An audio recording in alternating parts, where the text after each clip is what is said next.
Today for my informational speech, I'm going to be addressing the question of what is fitness.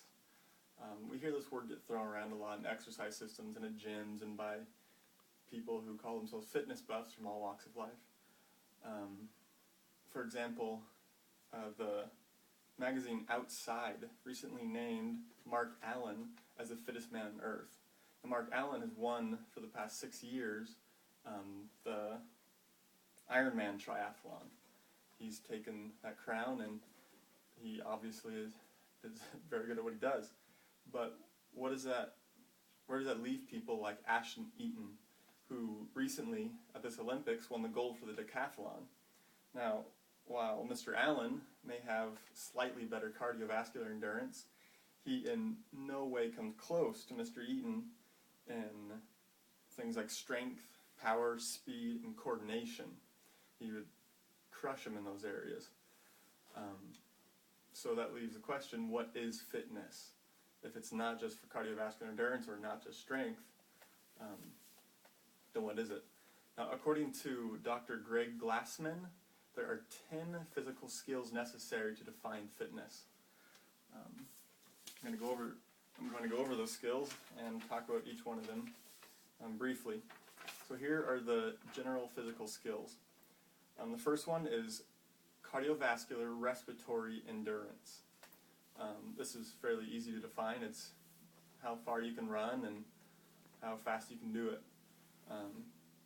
without your heart giving out on you or your breathing. The second one is stamina. Now, this is the ability of body systems to process, deliver, store, and utilize energy. So, for example, a wide receiver in football. At every play, he runs and sprints very quickly and comes back and does it again and again and again and again. So it's not really cardiovascular endurance because it's not sustained effort. But the ability to do that during the whole game is stamina. The third aspect is strength. That's the ability of a muscular unit or combination of muscular units to apply force.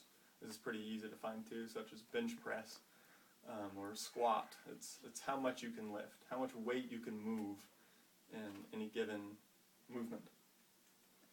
The fourth is flexibility. This is also easy. Can you touch your toes with your legs straight, or can you do the splits or things like that? It's the ability to maximize the range of motion at any given joint. The fifth point is power.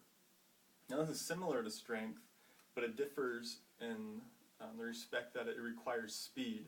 Strength has nothing to do with speed. You can move at a rate of 1 foot every hour with a lot of strength and be strong. However, power is when you combine strength and speed together. For example, the shot put.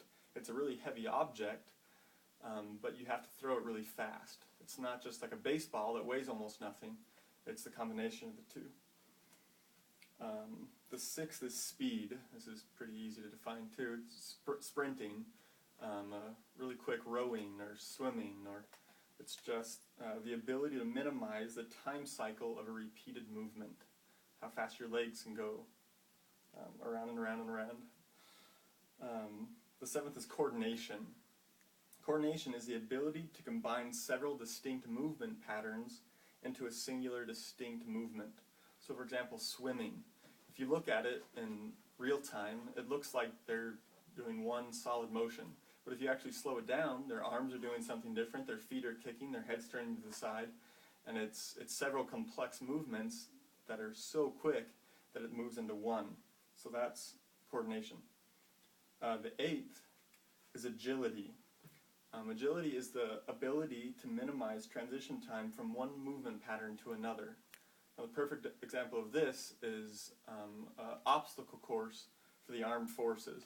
They jump over a wall, they sprint, they have to jump under a fence, they have to do the rope obstacle course, they run, they jump through it, hop over the logs, there's a lot of stuff. And it changes every single time, and they have to transition from one movement to another. So that's agility. The ninth is balance. and that's the ability to control the placement of the body's center of gravity in relation to its support base. And the perfect example for this is the balance beam in gymnastics. So it's being able to place yourself on one single spot and not fall over, pretty much. The 10th and last one is accuracy. And that's the ability to control movement in a given direction or at a given intensity. So for example, pitching in baseball. It's being able to throw at the speed you want, whether it's a fastball or a changeup, and then in the direct area that you want. So to the left of the batter, to the right of the batter, up, down, the curveball, anything like that. That's all accuracy. And so when you have all of these 10 elements put together, it creates what we call fitness. So the fittest man on earth, in reality, would be somebody who could do each of these skills at the highest level possible, which would be much closer to the decathlete previously mentioned, Mr. Eaton, rather than Mr. Allen, who only focuses on triathlons. It can only do things that involve cardiovascular endurance. And that's it.